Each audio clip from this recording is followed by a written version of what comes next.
10 disturbingly weird couples on 90 Day Fiance. Before we start, I would want you to hit that red subscribe button so you never miss out on any of our videos. Hey guys, what's up? Welcome back to Film Discover. TLC's 90 Day Fiance and its many spin-off shows follow the lives of international couples who travel far and make big sacrifices to be together. But just because these couples go to great efforts for their relationships doesn't mean that their romances will work out. In fact, many 90 Day Fiance couples are infamous for being incompatible and completely miserable together. With that said, here are some of the worst couples on 90 Day Fiance. Number 1, Mohammed and Danielle. Season 2's Mohammed and Danielle had an unhealthy relationship from the very beginning. With Danielle's awkward habit of hanging all over Mohammed and Mohammed's not so veiled repulsion of her, it's no wonder things went south so soon after the wedding. Eventually, he left Danielle's Ohio home, and though Danielle went looking for him, Mohammed was long gone. While these two made a terrible couple, they made for even worse exes. Mohammed complained about their sex life, and Danielle obsessed over Mohammed's alleged relationships with other women. One of their worst fights involved Danielle confronting Mohammed in Miami, where she screamed, "You're a user, Mohammed, you use me," and threw a pile of documents at him. Number 2,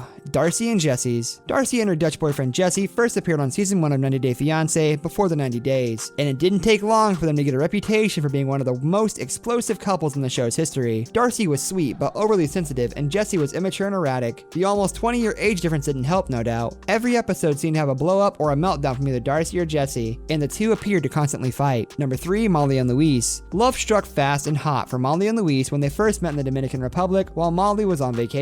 What began as a dream come true for the mother of two turned into a nightmare as tensions rose between her boyfriend and her daughters. Louise was less than interested in being a father figure, from chatting a bit too candidly about casual sex with teenager Olivia, to becoming totally disinterested at the first sign of conflict with his young, future stepdaughter Kinsley. It all came to a head in an explosive fight when he blamed their relationship problems on Molly's various knickknacks around the house, claiming that she was not a real Christian because of the ungodly art pieces. The couple legally married but have since divorced. Number 5, Mark and Nikki. Their age difference is likely the thing that people will remember the most when it comes to Mark and Nikki. There was almost a 40-year age gap between Nikki from the Philippines and Mark from Maryland. Viewing them together was like watching a gender swap version of Harold and Maude. Plus, they were on totally different wavelengths. Mark, who had become a single parent at a young age, didn't want to have any more kids, and Nikki, at a meager 19 at the time, said she might want to have kids because of course she would. She was only 19. Number 6, Jorge and Anfisa. If any couple could give Mark and Nikki a run for their money, it's Jorge and his Russian bride, Anfisa. Their emotional wedding day shocked fans after 90 days from hell. The season began with a furious Anfisa refusing to come to the US because Jorge would not buy her a $10,000 designer purse, going as far as to hack into and erase his cell phone. During their 90 days, Jorge repeatedly made it clear that he was in love with her, and Anfisa repeatedly made it clear that she was with him for the money, asking for a monthly allowance and whining for a $45,000 wedding dress. Constant fights, and her keying idiot into his car didn't stop the couple from taking the plunge. They are married, but Jorge is currently serving a 2.5-year prison sentence on drug charges. Number 7, Nicole and Azan. Another young couple, single mother Nicole and Azan, were featured in both seasons 4 and 5 of 90 Day Fiance. Nicole first met Azan online and sparks flew as they quickly fell in love, but problems arose when they couldn't get a K1 visa without having physically met. Nicole went to Morocco for 5 weeks in season 4, but immediately found herself overwhelmed by the culture shock. Their relationship suffered when Nicole refused to understand Moroccan laws and customs, often inciting on physical affection in public, which led to many arguments. Azan also had a clear issue with Nicole's weight and refusal to eat healthier. They didn't fare much better in season 5. The couple is supposedly still together, but is yet to receive a K1 visa. Number 8, Colt and Larissa. Colt and Larissa had so many problems during their engagement on 90 Day Fiance. Larissa feuded with Colt's cousin, she and Colt's mother, Debbie, argued constantly, and of course, there was the issue of Colt and Larissa not seeming to get along. The tension in their relationship started way back in the first episode when Colt didn't bring her flowers when he picked her up from the airport, and things only got worse from there. Number 9, Chantel and Pedro. A couple so reality TV that TLC even gave them their own spin-off show like they did with Honey Boo Boo. Chantel from Atlanta and Pedro from Santo Domingo were most cringy because of their families, especially Chantel's brother River, who even got into a fistfight with Pedro. And while the veneer of reality is often ridiculously slim when it comes to 90 Day Fiance, Pedro and Chantel's relationship seemed especially staged. It was as if the producers were purposely trying to steer the couple toward drama just to initiate a fight. Number 10, Emily and Sasha. A fairly recent couple, what makes them so cringeworthy is the tension between Sasha and Emily's sister, Betsy. You see, Sasha has had children with 2 other women before meeting Emily, and with Emily, this is baby number 3. Emily will also be Sasha's 3rd wife, but Betsy is wary of a man who gets women pregnant before he marries them, seeing it as a pattern. Also, since Sasha is a total health nut, he even slightly body shamed Betsy at times, as evidenced by the whole cereal incident. And while wedding dress shopping, Betsy even commented on how Emily's dress was right, but she wondered aloud whether Emily had the right groom. This brings us to the end of our video. I hope you enjoyed it. it. Hit like if you did, and don't forget to subscribe to our channel so you don't miss out on any of our videos in the future. Also, watch the 2 videos that are on your screen because I'm sure you'll love them. With that, I'll see you in the next video.